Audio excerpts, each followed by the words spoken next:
Welcome back to the Affaka Show, NFL Week 17. I'm so excited. I'm jazzed to the nines. Why? The NFL is getting boring. We have Christmas Day, and we're going to cover all three of those games. We only have backup quarterbacks. Good. But the games, none of them really matter that much anymore. The matchups aren't that great. Good. I want to get into the nitty-gritty. I can't even speak right. Remember when Gritty came on the scene for the Flyers? He talk about hot ugly. Hot ugly, am I right? But one game that's hot ugly, right? Because on paper, Cowboys-Commanders, it should be electric. But in reality, it's not going to be that great. It's going to be a stinker because we have Josh Johnson, I think, at quarterback. Oh my God, this line moved from when I took my show notes. Okay. And Rashee Rice, Tyquan Thornton, and Trent McDuffie, and Jalen Watson are all on season injury reserve. Adam Schefter live tweet popped up. Didn't stop me from my flow, though. Didn't stop me. Right now, we have Commanders as 8.5-point home dogs, 34% of the tickets and 23% of the money back. And what does this tell me? Well, it was sitting at 7 a couple seconds ago, literally when I was making my show notes. Now it's at 8.5. That's bad. That's bad. That means they're projecting another blowout. Look, Dak Prescott against Washington in his career, 11-3 ATS. So he's the best mark for any quarterback in the last 20 years against Washington. That's impressive. And not to mention, who do they have playing for them? Let's see. So, look, last week, Cowboys lost 34-17 against the Chargers. I honestly was all over the Cowboys. I thought they were going to cruise at home. Should I have bet Herbert as a dog? Hindsight, yes. That was my initial read. I put them into a teaser like 2 weeks ago. So, at least I didn't lose all my money on the Cowboys game, but I guess Justin Herbert, he just still has the Madison Beer effect, and I think he just will the entire season. I think if you have Madison Beer on one shoulder and then Hardball on another shoulder, I don't see how you lose that, right? That's what we call fun. Look, Dak Prescott threw for 2 touchdowns, which is outgained physically and statistically by this Chargers team. Pickens, though, came alive after him being again, and then just not really catching the ball that much and complaining. I was like, take a breath there. You knew you guys weren't going to make it into the playoffs anyway. However, he had 130 yards, started off the game really hot. Wasn't great, but could have been a lot worse. I mean, they lost 29-18 against the Eagles. Philadelphia did clinch the NFC East. Go Birds. And Marcus Mariota knocked out of the game with a hand injury. And then third stringer Josh Johnson entered the game. Josh Johnson got drafted when I think he got drafted in 2008. So not great. He's old. They should have brought in, I don't know who else they have, but I guess they were projecting, hey, we aren't going to get to our third stringer this year. A lot of teams have. I mean, look, we see the Colts tonight now. That's all I'm saying. Derek Carr, out of retirement? I don't know. Maybe you heard it here first. Maybe you didn't. Maybe you heard it here first. Maybe you didn't. I'm not your ears. I don't know where you've been. I'm not your parents tracking you on one of the Find My iPhone apps. I don't know. Maybe here you heard it here first. Maybe you didn't. But the Cowboys, they're 14-1 to the first half over this year, which is the best mark by any team in 30 years. It's actually insane. So I can expect early fireworks against this banged up or just not that great Washington defense. The only thing that's preventing me from being so gung-ho on that stat is, well, I mean, who do the Commanders have to score on the other side?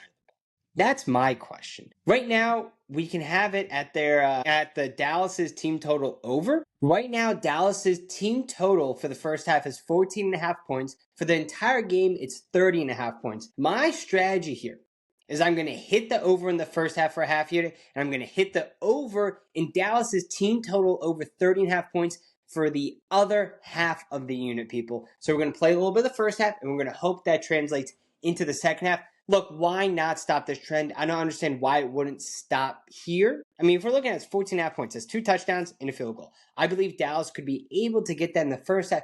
If not, I can see them just trend it and get in the second half. This game feels like it's just going to be an absolute onslaught. We know Dak beats up bad teams. Does he beat up good teams? No, not at all. Is Washington a good team? No, not at all. So he's going to beat them up. So I do love their first half, 14.5 over, half unit. Total game for the team, the other half of the unit. Next up, Detroit visiting Minnesota. One interesting stat line. As we get into it, we always have the psychologist. Well, the team that needs to win is going to find a way and pull it out. Well, that's not the case at all. I mean, fading teams that need to win is kind of like when I need an Oreo.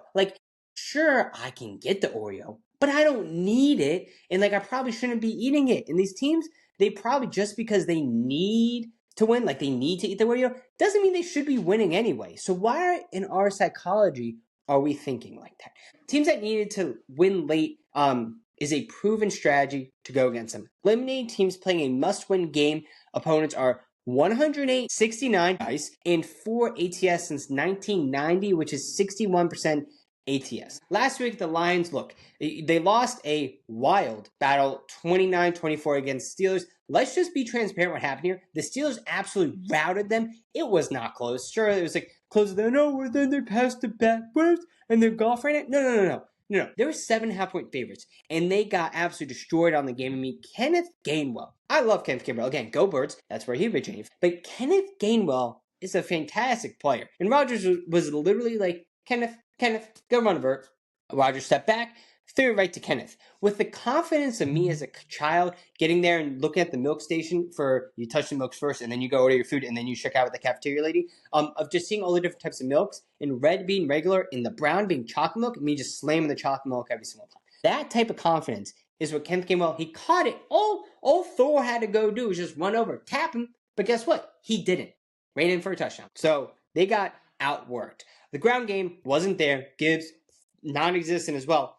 Just held 15 rushing yards. Amon-Ra St. Brown had a lateral TD again, but it was a pass interference and it happened at 0 seconds. Blah, blah, blah. Shut up. We would have wanted another play there. Anyway, I didn't win my bet, and I was riding the trend of, hey, Campbell coming off a loss, you want to bet him ATS. Has not worked out the past 2 weeks for me. Has not. The Vikings, on the other hand, was able to get the Giants at +3 against them last week. They played the Giants. They won 16-3, so the Giants basically narrowed out. I did bet mid-game money line. Well, why would you do that? You shouldn't be doubling down. Well, J.J. McCarthy went out with a hand injury. So once that happened, I projected myself, well, maybe we can do something here.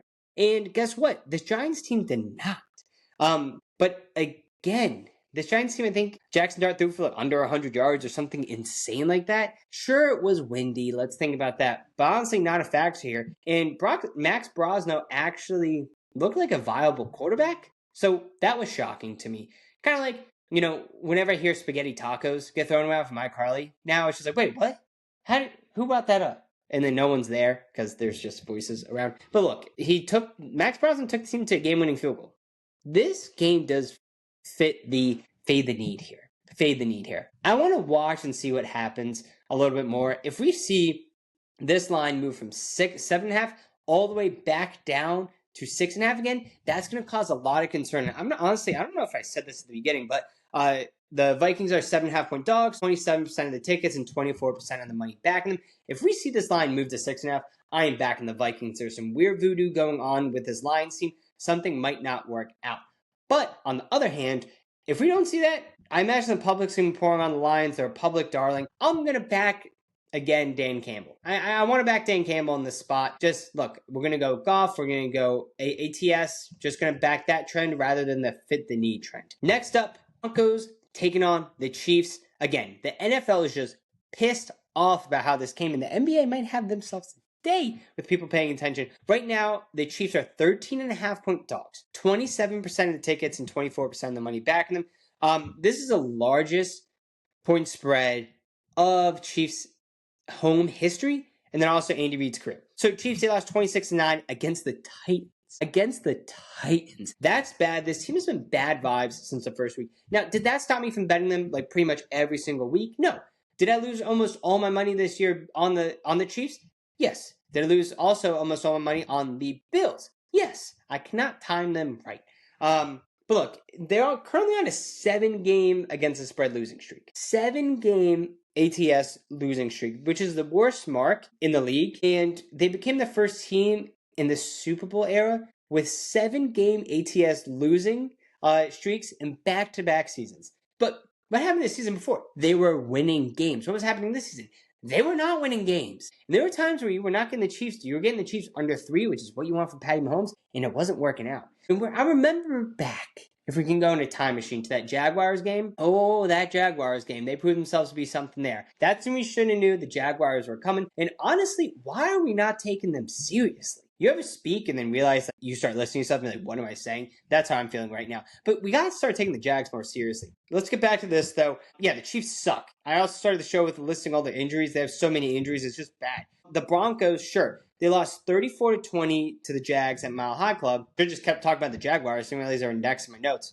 Whatever, 40 and slip. I don't really think that's what that means. I don't know because I tuned out of English class. Sorry, Miss Sinclair, but also shout out Miss Sinclair. And despite the loss, they're tied for the best record in the AFC, 12-3. The defense struggled to contain Parker Washington, who had 145 yards. He also has those days where he just pops off, and he also had like a huge one where he was like kind of wide open.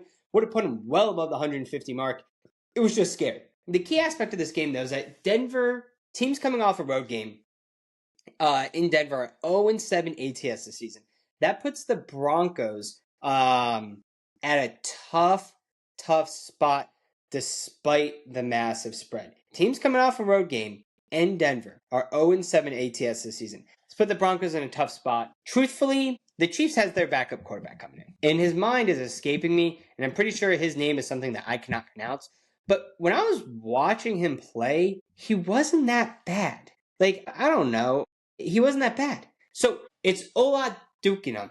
Ola. Let's just call him Ola. I'm so tempted to take the Chiefs again. ATS. I mean, come on. It can't go to 8, right? It can't go to 8. But what I do like is the Chiefs quarterback to rush for more than 15.5 yards as the bet. Sean Connor, shout out Sean Connor. I just looked and he had this. I'm like, yeah. The quarterback was able to move the ball a little bit. Honestly, at 36.5, I feel like it's just too little for it. But I guess they're just projecting that this quarterback's not going to be able to throw it and no one's going to be there to score. But look, I'm going to lock it in now. Is rushing yards over 15.5. And we can see that line already got moved up to 17.5. So let's take him rushing yards over 17.5, people. There we go. I don't know what to read about the Chiefs game. NFL's just pissed off as me. That's not great. But let's talk about a great game. We are done with Christmas. Presents have been opened. Let's get into the real stuff. Buffalo playing Philly. The over-under for Josh Allen starts is usually high. He's remarkably efficiently. 72% completion rate. But what happened to his foot? Let's get into it. They won a 23-20 ugly game against the Browns. The Browns are able to muck it up. James Cook dominated with 117 rushing yards and 2 touchdowns. The defense intercepted Shedeur Sanders twice to steal the win, but Shedeur got injured. But Josh Allen also got injured. His foot was a little bit messed up. I just stretched out my foot right there. And it did come out, okay, he should be good to go. Everything should be fine. But something in the back of my head goes, I don't know if Josh Allen's actually going to be ready to go for this game. So keep that in the back here. Eagles, though. Eagles are wait, let me get you guys the public. I'm so sorry. I'm so bad at doing the betting this game. The Bills are 1.5 point home favorites, 41% of the money and 54% of the tickets backing them. Eagles, though, back-to-back NFC East titles. Things still aren't good. They beat Washington 29-18. Saquon did eclipse 1,000 yards on the season with a 132-yard performance. Jalen Phillips did record a career-high 30th pressure since week 10. It doesn't really matter. This team's not playing great. The play calling is driving me nuts. Batula is driving me nuts. And now, honestly, the run-up the middles with the Saquon and all that, it's getting a little bit better. You're adding in variation. What is driving me up a wall is the fact that they're waiting for 0 every single time to hike the ball. Why are you waiting for 0 every single time to hike the ball? They're going to be able to time and get more pressure on Jalen Hurts. It drives me nuts. You drive me nuts. Now, Buffalo has reached 11 plus wins in 6 straight seasons, but Philadelphia's 51 pressure rate over the last month is going to be a nightmare for any quarterback. They get Lane Johnson back, the Eagles. They play so much better when Lane Johnson's back. Well, okay. But, I mean, dude, what? You think Jordan Davis is going to have a great game again? Yes. But guess what? He gets Jalen Carter back as well. There you go. I knew someone was coming back. So, we're going to see a different Eagles team. It is a big difference. Jalen Carter's down on the field for sure for the defense. But when you see it in the offense with Lane Johnson there, it's incredible. And his beard is majestic. I understand the 1.5 point dogs here. I'm going to take the 1.5 points just in case. And then also, let's sprinkle a little bit on the money line. Sprinkle a little something on the money line as well.